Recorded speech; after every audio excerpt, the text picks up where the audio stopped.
Welcome to everyone that's new. I was supposed to have written a whole presentation with slides and everything so that we could go through stuff. It's going to be no surprise, I didn't get it done in time. So what we're going to do instead is just do a quick intro. We'll get Peggy on, and then I'll try at the end to just come around and talk to everyone and just tell you about how the group works, the different services we have and stuff like that. I never know how to start these things, like how do you do the icebreaker, whatever it might be. So here's a go. I went on holiday a couple of weeks ago, and I thought I'd probably give you an idea of what that was like. So I bought new clothes, got myself a nice little vest top. I was like, yep, that's great. That came through from Amazon.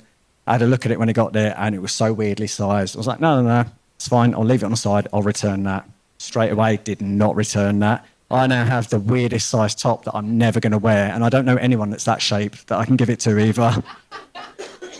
The first cab that we got to on holiday, I lost my water bottle. Straight in there. Nice one, mate. Well done. The first plane we got onto, I then lost my cap and my sunglasses. Good work. Well done, mate. Absolutely nailing it.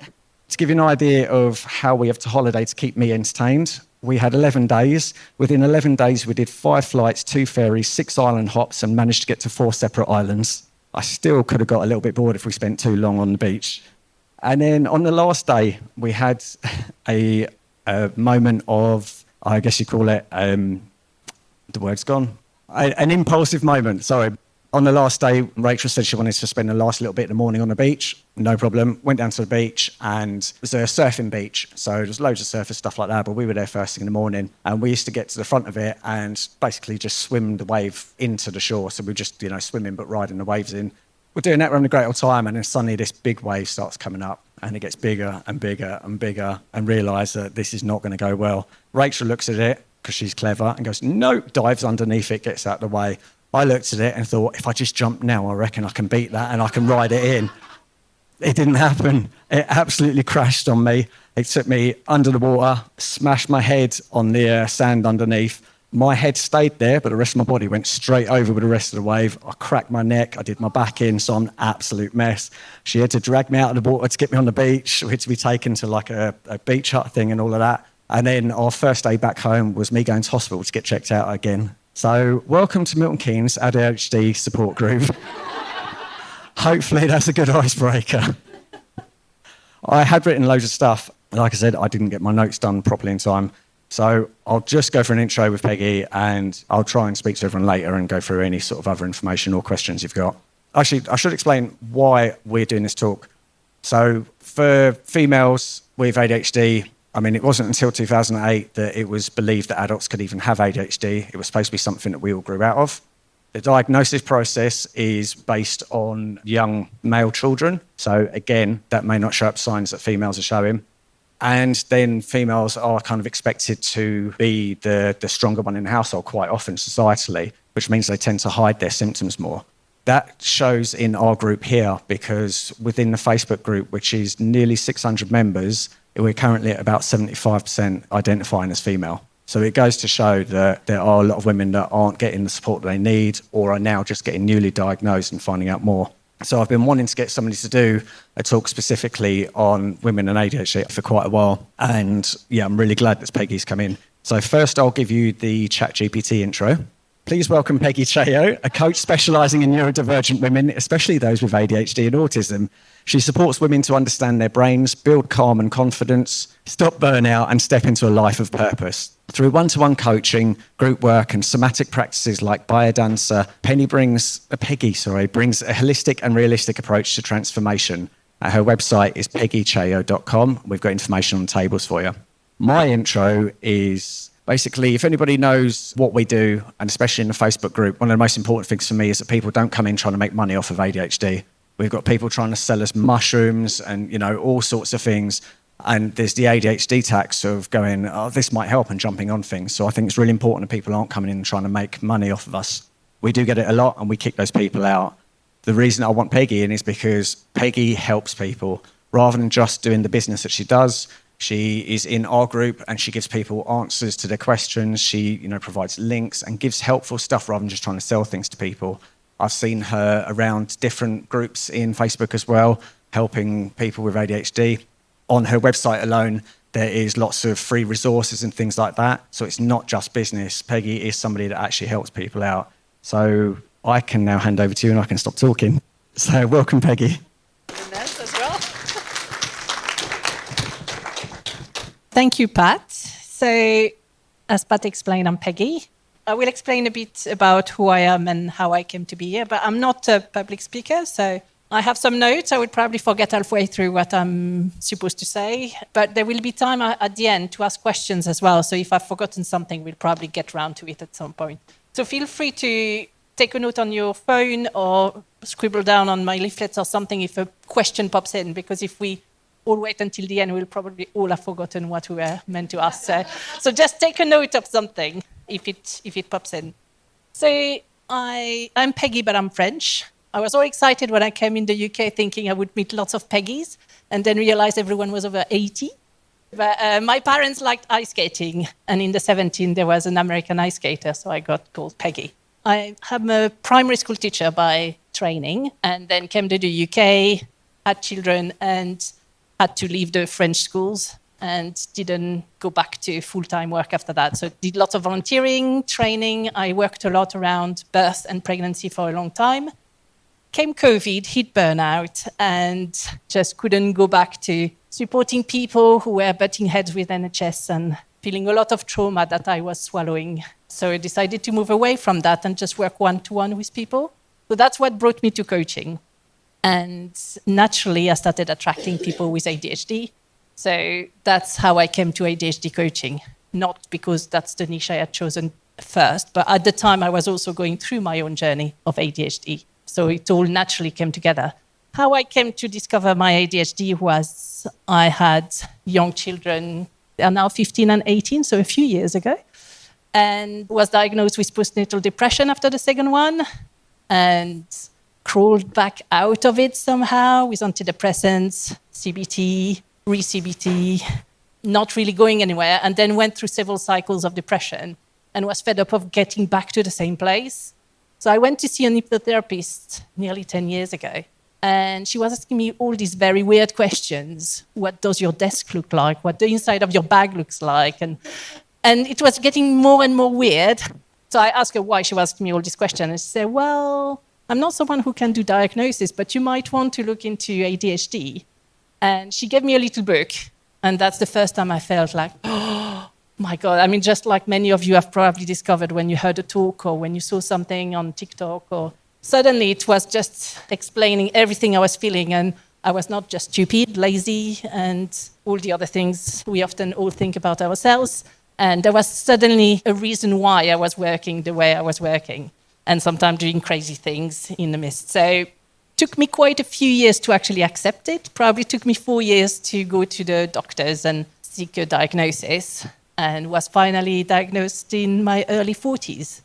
Took another few years of trying to explain to family and for family to accept it. Especially in France, we are probably kind of 20 years behind. Yeah, people are slowly starting to understand it as well. So mainly nowadays, I work as a coach, mainly one-to-one, and I do small groups as well sometimes. I do work a lot with people who've got access to work grants. If you don't know what that is, it's the Department of Work and Pension that has a system to give support for people with disabilities. With people who are neurodivergent, what is often given is coaching. They used to support a bit more, but funds are being, just like everywhere, cut right, left, and center. But often for neurodivergent people, you can get coaching funded through access to work grants. So it's worth putting an application. You might need to wait, just like with everything. If you're self-employed, the wait at the moment is about 14 months. If you're employed, it's about 8 to 9 months. But if you have a new job, or if you're about to apply for a new job, it's worth doing because they put you as a priority, and then you can usually get something within 4 to 6 weeks. So it's really worth knowing about because everyone can access it. And if you've had access to it and you change job, you can reapply to it because you might need support to change things with your new job, with your new responsibilities. So it's really worth doing. And I'm always happy, as Pat said, to have a free call, explain some of the things you might want to put in there to be more likely to have some support.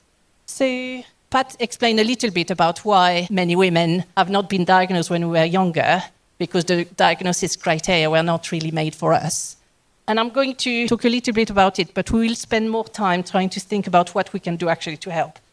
So often with women and people assigned female at birth, we often internalize things. It's not a one-size-fits-all. Some women might be actually very hyperactive externally, but for many, many, many women, it's more internalized, so we overthink everything, we mask, we're very good. Because of generational trauma, we are all having to learn to be good girls, to be the carer, to be the person that looks after everyone. So we often just swallow everything and try to look after everyone while trying not to show that we are struggling inside. Just like ducks who are pedaling under and trying to swim as much as we can. So the inattentive side is often more seen, but actually the hyperactivity is often there, just here. And that's why so many are diagnosed with depression, anxiety, treated with antidepressants, anxiety meds, before actually realizing that they might be ADHD or autistic or both.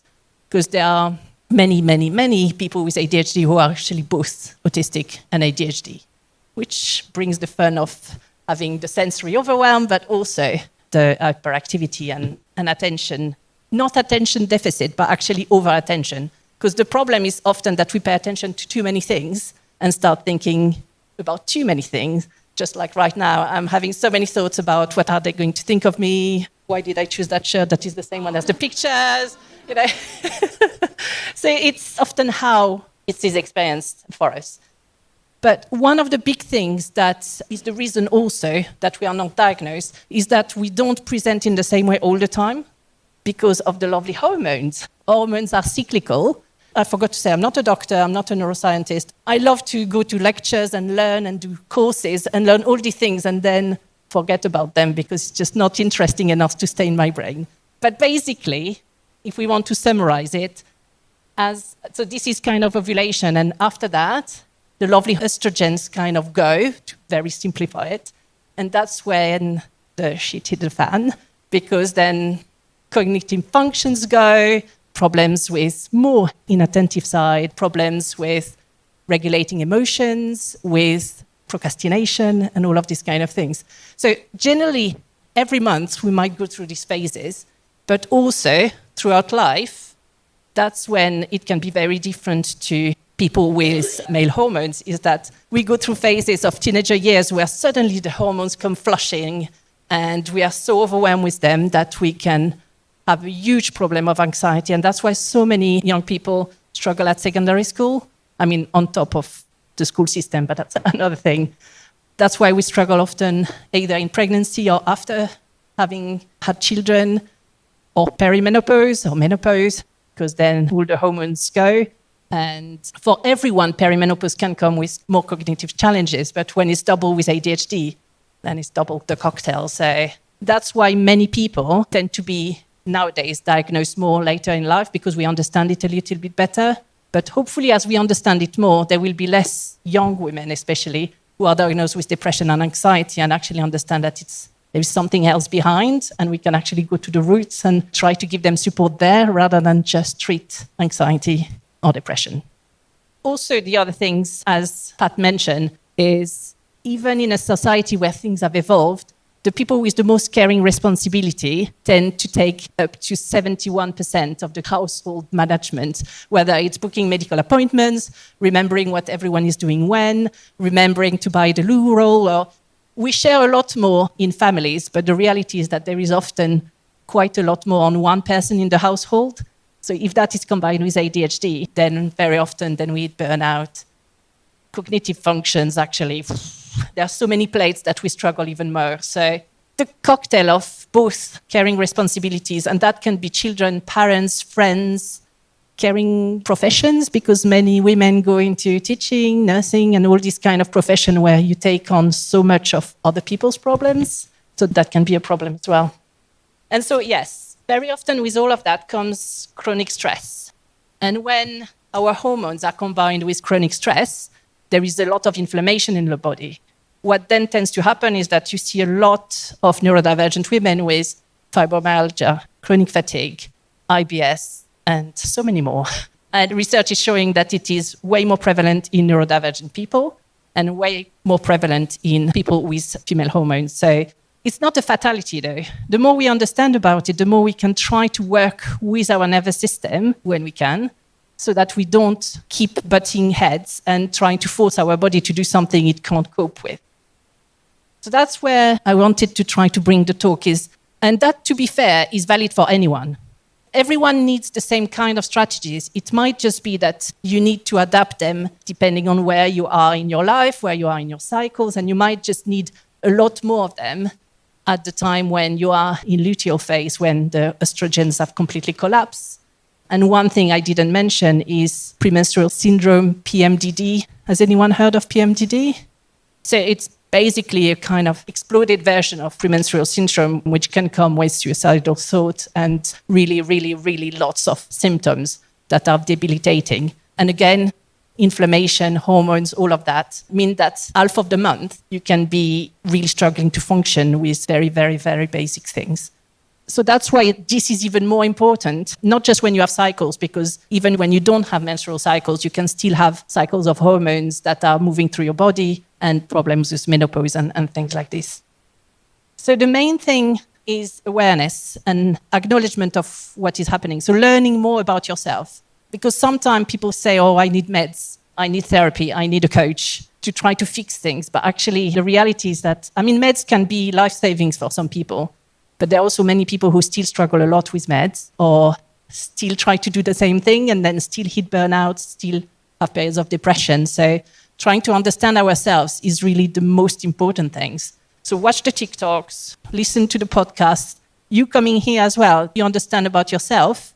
It's almost more valuable than having therapy or a coach because you can then stop beating yourself up. It's easy to say, but 10 years ago, if I was hit with rejection sensitivity dysphoria because I'd seen some friends having coffee, I would spend 3 days crying and struggle. Nowadays, because I'm more aware of it, because I try to be looking after myself, I might still be hit by it, but it might just take an hour, 2 hours, and then I might do something and I feel better. So it's the awareness can really reduce what is then happening both in your body and in your mind.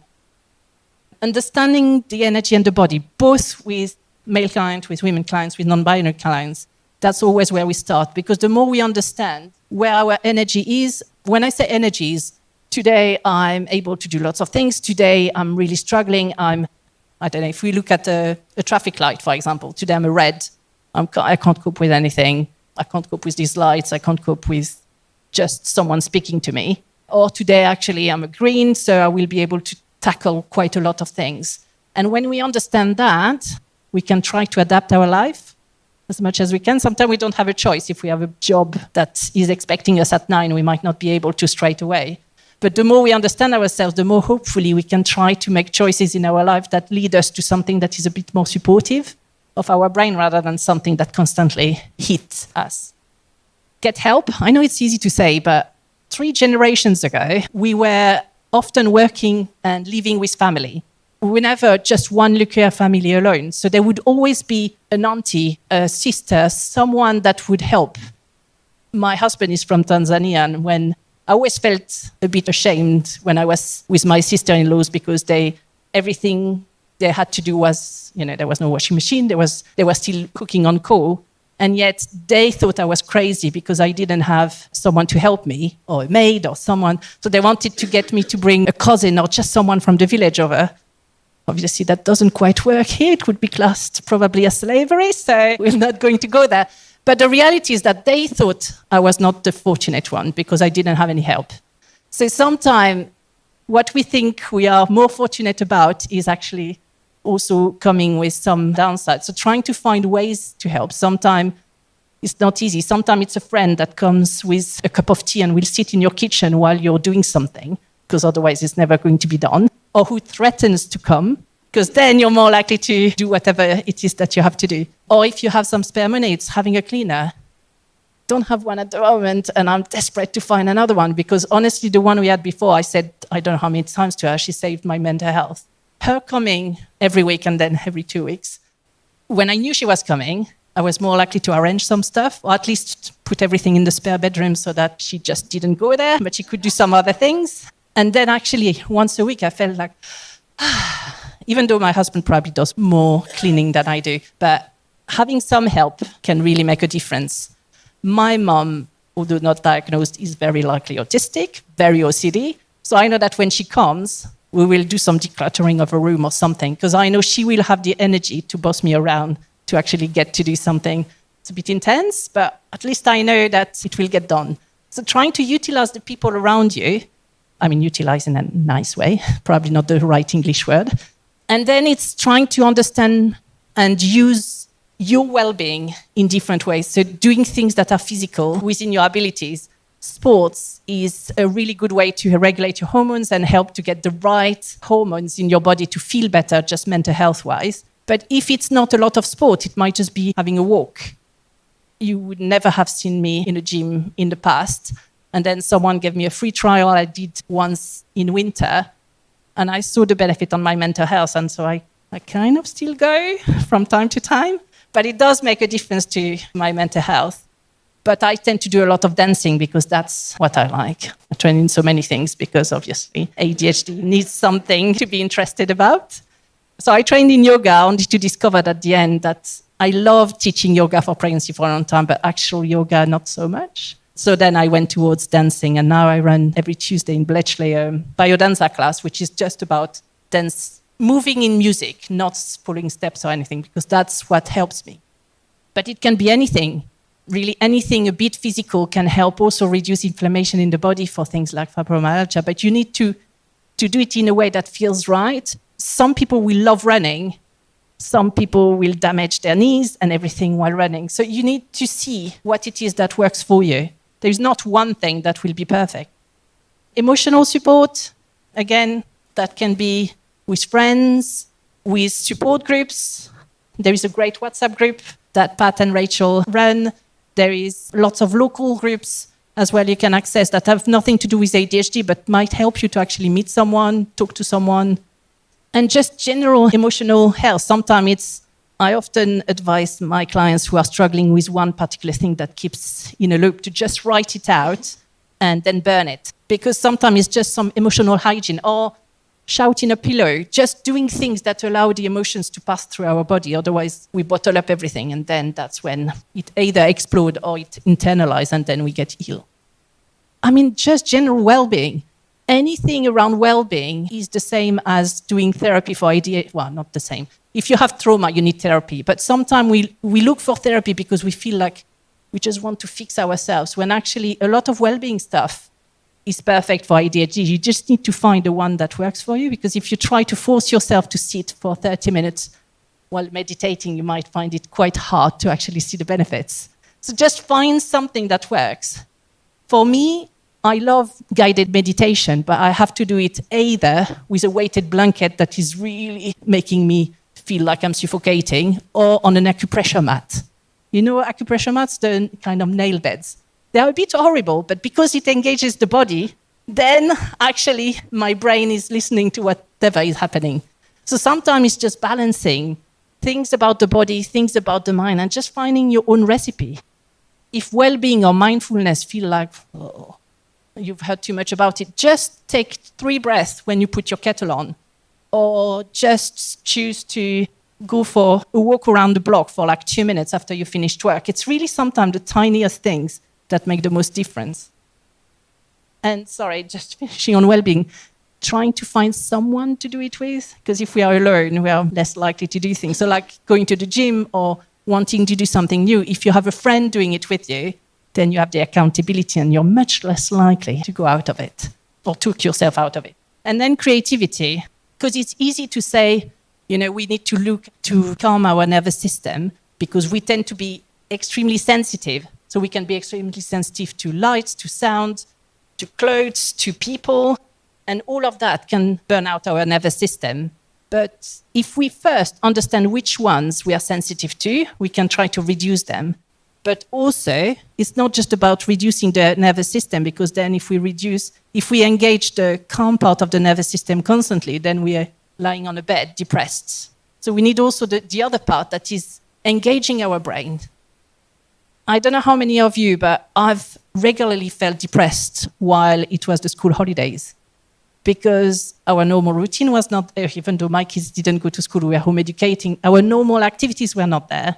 I was seeing lots of pictures of people having amazing holidays and we didn't have the money to go. And there was just a lot of things that I felt I should be doing and I was struggling to do. So sometimes it's just having things that will engage the dopamine. We were talking about marshmallows earlier. Whatever that is, create new marshmallows. I like wearing funky clothes. I can't do makeup. I can't be bothered. And I can't cope with any jewelry. But I love earrings. So I buy lots of funky earrings because that's one way I can engage my creativity. And for me, the dancing and the music, that's where I'm mostly engaged in it. But it might be that your creativity changes every 2 months. And that's okay. You have to accept or find friends you can swap hobbies with. So once you've bought all the things for, I don't know, what they're by needle felting, for beads and stuff, I've just passed it on to friends or sold it on Marketplace. Because the reality of me doing it again after the first 2 times is very, very, very small. So trying not to beat ourselves up, trying to accept that actually that's okay. I just wanted to understand how that works. Now that's it. Not really that interested anymore. I'm going on another thing. It doesn't mean that it's less good. It means that actually we can be amazing as having lots of information, as being very creative and giving information or new ideas to other people. The best thinkers in the world were ADHD. I mean, Leonardo da Vinci was a painter, an engineer, don't even know what else. But so we can be amazing if we have the right support, because I doubt he was looking after kids and having to make appointments and stuff like that. But I mean, even the big CEOs, if they have the right team around them, they can spend their time being amazing at what they do. But if you ask them to do all their letters and appointments and pay their tax, and then they are not going to be able to be amazing. So it's really about the awareness, building on that and on what you're good at, and finding people or things that can help you with the things that are not as easy. And I know it's easy to say, but it's little steps, taking one little steps and then going forward with that. So that's my website. On the website, on the free resource and course library, you have a small free ADHD course. So if anyone hasn't got a diagnosis or is thinking about medication or just wants some information about the nervous system, it's just short videos, about 5 minutes, so it's not very long. So it's a good place if you want a bit more information on like diagnosis, right to choose and all these kind of things, and a good place to start. Yeah, that's a small program that I want to put in place so that people don't feel they can't afford one-to-one coaching, but we can do a small group working together on the same kind of things. But if you have any questions or if you want signposting, last week I had a call with someone who couldn't afford coaching, but she was desperate to just start somewhere. And actually, when we talked, discovered her kids were neurodivergent, so she could apply for DLA and then care allowance, which hopefully in a few months, it's not instant, but will give her at least a bit of breathing space. So sometimes it's just send a message to see where maybe I can signpost you or talk to each other, because you probably have as much information in this room as I do. So I think that's it. Sorry, I've probably forgotten half of what I was meant to say, but if you have questions now. Hi, Peggy. Thanks very much for your presentation. I was diagnosed officially a couple of years ago. I don't know how to deal with the grieving of what and who I could have, shouldn't have been, the relationships I've lost, particularly with my father and my stepfather, and it really, really hurts. Thank you actually for bringing the grieving process, and sorry you're struggling, but getting a diagnosis often it helps, but then you're kind of hit with I've lived so many years without getting the support I could have had. And as you're saying, the relationship, the jobs I've lost, it takes time to accept and to grieve and to allow yourself to be, because you're also amazing how you are now, and you wouldn't have been like that if you hadn't gone through some of the things you have gone through. So it's a complex process. And if you feel that you're not getting anywhere on your own, then that's when therapy there can help. Because it's not even necessarily always ADHD therapy here. It's more, as you're saying, the grieving and the accepting where you are now, because you're also, I'm sure, amazing and having sometime, yes, we might have lost jobs. Yes, we might have lost relationship, but we might have had relationship we would never have had if we hadn't been who we are. So it is hard. It's not easy, and there is no magic wand. But yeah, and talking to people, realizing we are not alone, and that other people have gone through the same mix. That's why this group And the Facebook group and WhatsApp group is really important as well. Join other people at the table after to chat as well. Hi, how do you manage RSD and emotional dysregulation so it's not overwhelming when it happens? So ideally you work beforehand. So all the helping your nervous system to be calm means that you're less likely to be triggered. Because if your nervous system is like this, you see one little triggers and poof. If your nervous system is like this, then you might have a bit of emotion, but you can come back down. Again, it's not a simple solution, but working on your nervous system, just generally trying to do things that are calmer helps. But finding people who can understand you. So I have a few friends I don't see very often, but if I've received a message or if I've seen something, I will post it to them, and they are very good, not necessarily at being unbiased, but at least helping me to, and then accepting that it might take time. Because sometimes, even if someone has given you a big hug, has said, oh, no, that's silly, or these people are silly, or you still need to process it through your body. So then either going for a walk or changing your environment. Because if you stay where you are, where you've seen the thing, where you've been triggered, it's likely that you will stay in that thing. So changing environment, doing something physical or doing something fun and creative that you enjoy can help. I mean, it's not always easy if you're with kids or something, but reaching out to good people and doing things that you enjoy. And hopefully over the years, you're less likely to be. I'm just back from Manchester. I went to a business conference that was probably 90% neurodivergent people. And yet it was so loud. Managed Wednesday, managed Thursday, Friday morning, managed 1 hour, and then spent 2 hours crying in a quiet room because I was just so overwhelmed. But then a few years ago, I would have gone home and thought that I was rubbish for not being able to cook for several days. Nowadays, I did cry. I did feel rubbish. I called my husband, what am I doing here? But then within 2 hours, with earplugs and at the back of the room, I managed to do the rest of the conference. So being gentle with yourself, it takes time. And I mean, my kids are 15 and 18, so I have more space now. I mean, sometimes too much space. They don't want to always do things with me. But there are phases in life that are a bit easier to be able to do that, because then you have more space for you. So I hope I answered your question. Sorry, just to finish, it's often the same answer for many things, like how do I spend less? How do I eat less? How do I, we are more likely to be addicted to everything, shopping, sugar, eating, drugs, alcohol, because we are often seeking something to help us breathe. The same with cigarettes, vaping. It's something that helps us to. So if we can find other ways to calm our nervous system, even if we continue to do the shopping and stuff like that, when our nervous system is not like this, we are less likely to have all these triggers that are making us spend more. Because we're way more likely to spend a lot after we've been upset about something, or to drink more, or when we are bored, upset or bored. So that's where the creativity comes in. If we feel bored, like at the weekends or something, finding things to do or people to go out, or even maybe reaching in the WhatsApp group, anyone fancy going for a walk or something? Because when we're bored, that's also the flip side of things. Hi, Peggy. Thank you very much for your talk. I wanted to find out, with your coaching for work, what does that look like? And especially if you are in a kind of work where there's a lot of client information or confidential things. I mean, I know you don't come and sort of sit next to us at work and do it with us, but I just want to understand more, please. Thank you. Nice to meet you, Lydia. So I have some clients whose employers will pay for some coaching, because that's naturally the culture of the company. So it's worth asking, because sometimes they will pay for some sessions without you having to pay for yourself, or through Access to Work.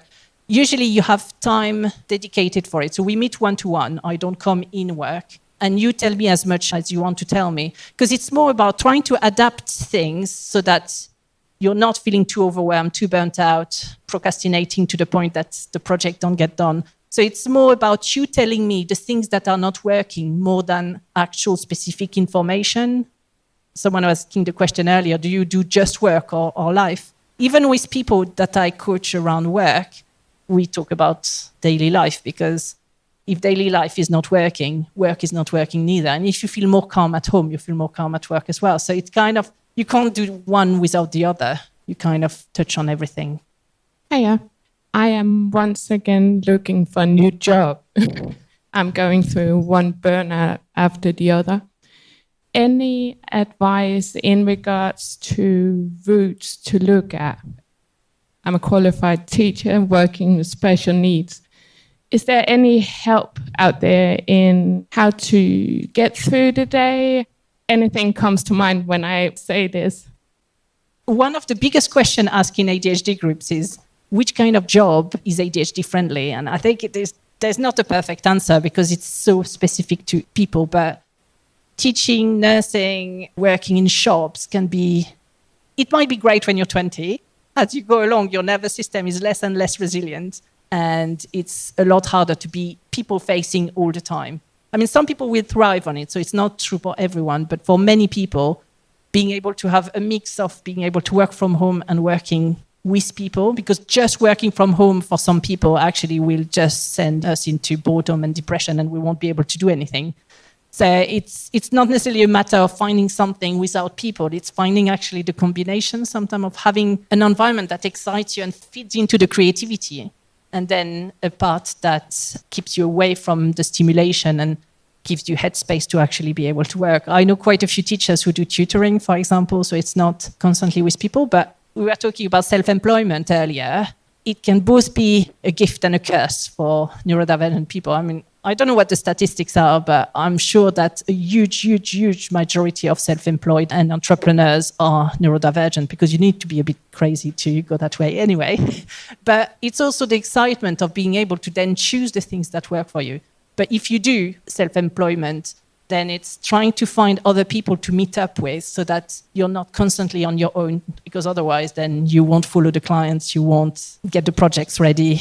So having people you can meet with. In Milton Keynes, for anyone who is self-employed or an entrepreneur or has a business, the NatWest branch in the city centre, they have a business hub that anyone can access.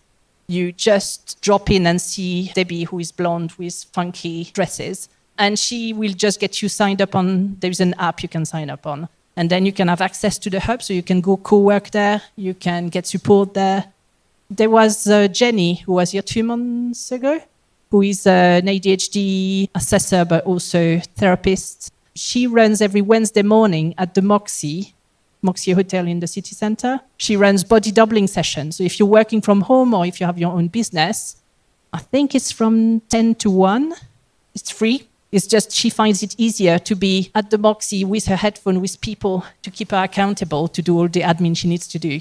So it's finding the mix of being enthusiastic with people and also having the calm of not having to engage with people. But there are some ADHD people who thrive on being a paramedic because it's constantly changing. Some people who thrive on being consultants because they don't have to work for the same firm every time.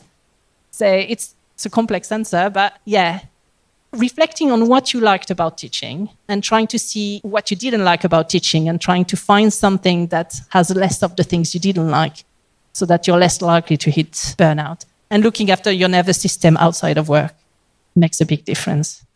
That's what I often say to people, like well-being and all this kind of thing, it's often like the thing seen as to live longer and stuff like that. But actually for neurodivergent people, it's survival.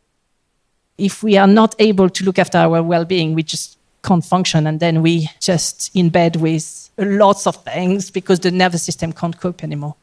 So yeah, looking after ourselves. Hi, Peggy.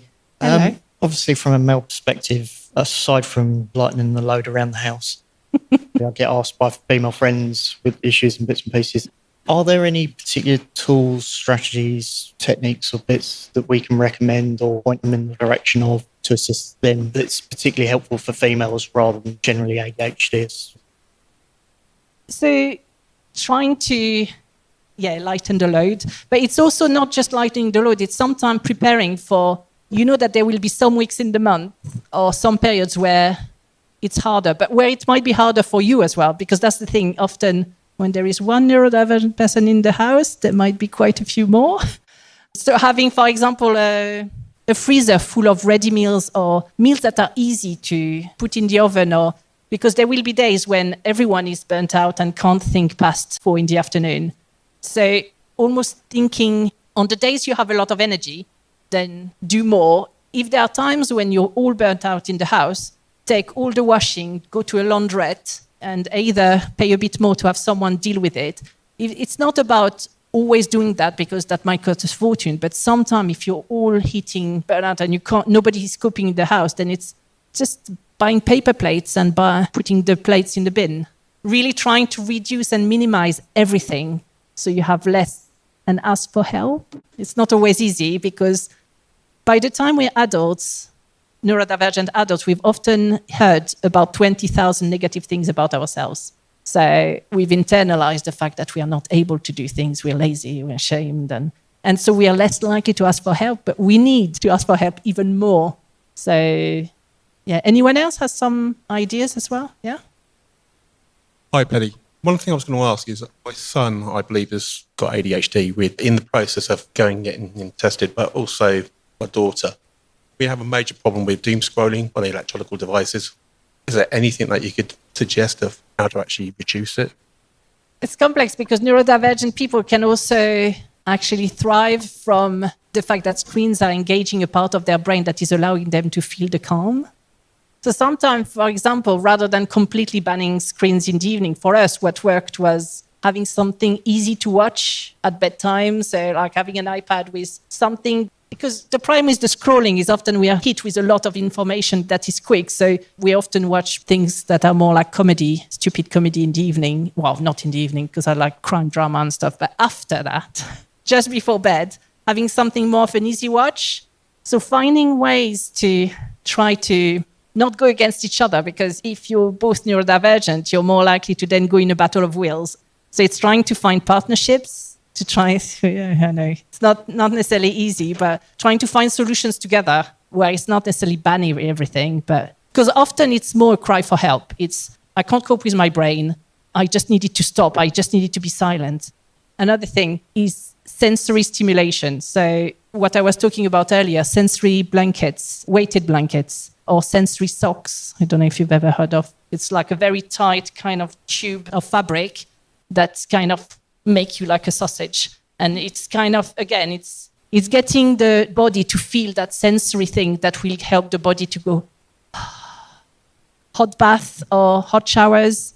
Again, all the things that help the body to basically press pause and be able to reduce, because that's what we are searching when we are scrolling, is the dopamine and quietening the brain, and then sport as well. So it's not necessarily finding a solution of that problem, but trying to do things before so that it's less of a desperate need. Because, I mean, schools is, I don't know how many of you enjoyed school, but it's extremely overstimulating. Unfortunately, lots of us, I mean, I used to do my homework at midnight because before I had been watching TV, because coming back from school, I was just not functional. And because I was a good girl, you know, I might have lied a few times of, I don't know, I've given the homework, but I don't know where it's gone. I might have played on it a bit, but yeah, it's not easy parenting neurodivergent children, but it's also worth it because they are the most brilliant children who will have so many great ideas. So again, finding friends who have neurodivergent children so you can swap ideas and support each other. But yes, sensory stuff as well. I'm so sorry. Rachel's got a question. Hi everyone, this is Pat from the future. The next question we had was from Rachel, but she was referring to an image that was on her phone. Obviously that's not going to work on this audio recording. So to give context on Peggy's next reply, it was referring to sensory body socks. So just go on Google and search sensory body sock and then you'll be able to see what it was that we were referring to at the time. Cheers, bye. Is this really a sensory sock? It's like a zip-up bed sheet. It looks like one of those flying squirrels. All right. Would you like to give a demonstration, Pat? It's as good for adults as children. But some people will hate this. They will feel claustrophobic. So some people will love it. And sometimes trying it in a different way. Like my son sleeps with a weighted blanket and it really helps him to sleep. I can't cope in bed with the weighted blanket, but I use it on the sofa while I'm watching TV when I'm overstimulated. So sometimes it's trying it in a different way. Before I even understood about neurodivergence, we worked with an osteopath for my son. And he advised us for the evening, because he was struggling to sleep and anxiety, to use one of these big exercise balls and to put my weight gently on it and basically roll the exercise ball on him. It was to do exactly the same thing. It was the pressure to help the body to go. So look up anything sensory. It does really make a big difference, both for adults and children. Since wearing noise-cancelling headphones when I go into London, I'm actually able to cope with London. Before, I just couldn't go into London anymore. So sometimes doing small things can really make a big difference. In COVID, when I was burnt out, I had to have headphones with very quiet and soft music to be able to do shopping, or my husband was doing it because I couldn't cope with shops. So when the nervous system is like this, just anything that can help go and make a difference. Just because you mentioned burnout there, just to check, are you still okay to take any more questions, or would you like to call it done? You're okay? Hi, Peggy. I've recently been diagnosed with ADHD, and it was enlightening. I was able to kind of piece back from a history where it made sense. We've got questions about our own daughter. She's 8 years old, and I don't have any experience from being a female. And so we're really being diligent about what it might be that's upsetting her at school and that sort of thing. And I'm just wondering, from a lady's perspective, what are the sort of things that you might have experienced when you was younger, 8, 9, 10, middle school, that would have presented itself that maybe was dismissed back then, that we could be looking out for, might be traits of her having potentially ADHD? Because that's something we want to start pursuing and looking at. Struggling with friendships, being very quiet, or forgetting what the homework is, forgetting which book she was supposed to bring. Anything that, yes, is about losing things, losing keys, losing jumpers, losing uniform, PE kit, yeah. But yeah, friendships as well. And signs of being very nervous. So eating your fingers, eating hair, pulling out hair, having tics. I used to have loads of tics when I was a teenager. I don't as much anymore, but when I'm stressed, I will start having needing to move my shoulder like this because it's helping to release. So, I mean, steaming is more an autistic thing, but some people with ADHD will do steaming also to release their nervous system. Steaming is repetitive movements that you do. When my son was 2 or probably 3 because he was able to talk, I was getting a bit freaked out, but he's jumping, and the way he was jumping, I mean, I knew in myself that it was very likely autistic, but at this time, everyone was telling me I was imagining it. And when he was able to talk, he said, "Stop talking to me. You're stopping my stories." And it was, for him, it was really a positive thing. So you will know more than anyone else, because in school, she's likely to mask more. So actually, so many people are struggling to get diagnosis because when you get the paperwork from school, you don't necessarily get the truth. Because I home-educated my kids, I didn't have the school report. So we asked for friends that had my children on sleepovers, people that had them at like after-school clubs and stuff like that. So you can give more paperwork than just the school if you feel that the school is not supportive of what you're seeing. But then even if you're not getting the diagnosis, you can still try to put lots of things in place, like trying to maybe invite a friend just one-on-one rather than trying to do like birthday parties and stuff like that, and trying to bridge the gap, because sometimes our children need a bit more help with these kind of things. Hope it helps. If anyone else has any insight as well. Thank you, Peggy. Can I add something into that? Because I'm also a primary school teacher. Okay. And you then just touched on it, the idea that I would first of all talk to your child's teacher and see if what you're seeing at home is what they're also seeing at school. Is she just like perfectly settled and night and day? That is the difficulty, because when we do fill out all this paperwork at school, we're so sympathetic to parents that are saying, but they come home and they're, meltdown. But if we don't see it in the school environment, we can't evidence it. But I would say that's potentially evidence in itself, because you'd be so exhausted from masking all day and doing the right thing and working really, really hard, that in itself is worth flagging. Because if she's coming home and having a meltdown, crying, upset, anxious, but I just wanted to say that being different at home or school isn't, oh no, we can't prove this. It's just another angle to look at it from. And what you were describing is often called restraint collapse. And we have the same as adults. Like if we mask at work, then we go home and we either collapse or we explode on the smallest, stupidest thing because we just can't restrain ourselves anymore. Peggy, thank you. My name is Anne, and I was diagnosed with ADHD 3 weeks ago at the age of 57. So my question, children, diagnosis, does it affect their career prospects? That's what I'm a little bit concerned about, keep suggesting to my 18-year-old. So you don't have to disclose. You don't have to say. There are some people in certain industry who will not disclose their diagnosis. You can. I mean, you shouldn't be discriminated against. The reality is that in some jobs you will, or you won't get the job because you've disclosed it. If you can prove that you have been, then you have a case. The reality is that most of the time you can't. So you don't have to, but it's their journey. My eldest is definitely ADHD and autistic, but he doesn't want to hear about it. So he will have to make his own journey. I talk about it enough that hopefully he understands some things about himself, but we can't do the journey for them. But they can have the diagnosis and not say anything at work as well. So it's not necessarily a barrier for that. Some people have the issue of having a label and they don't want to have that label, which is fair enough. Hopefully one day we'll be in a society when we don't need diagnosis, because actually we have different neurotypes. We shouldn't be diagnosed as disabled or having a disorder.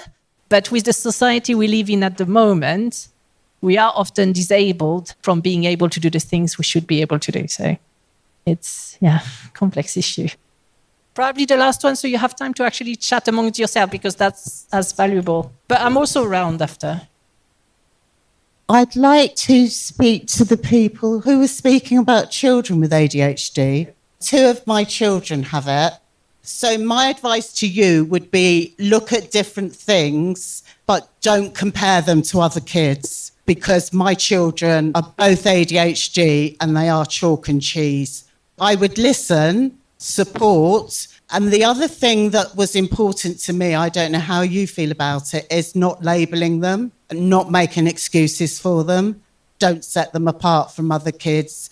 Do what is best for that child, but don't make them think that they're different, because it can be a negative feeling if they think there's something wrong with them. Thank you. And that's the thing, like we were saying earlier, with jobs, it's more about understanding and trial and error, trying something and then finding actually that doesn't work for me. But I mean, in the creative industry, again, probably 90% of people are neurodivergent. So it can be a gift, and it's trying to work with your gifts and not against your brain. Thank you so much for being so welcoming, and continue to learn from each other. Thank you so much, Peggy. All done. Thanks. Bye.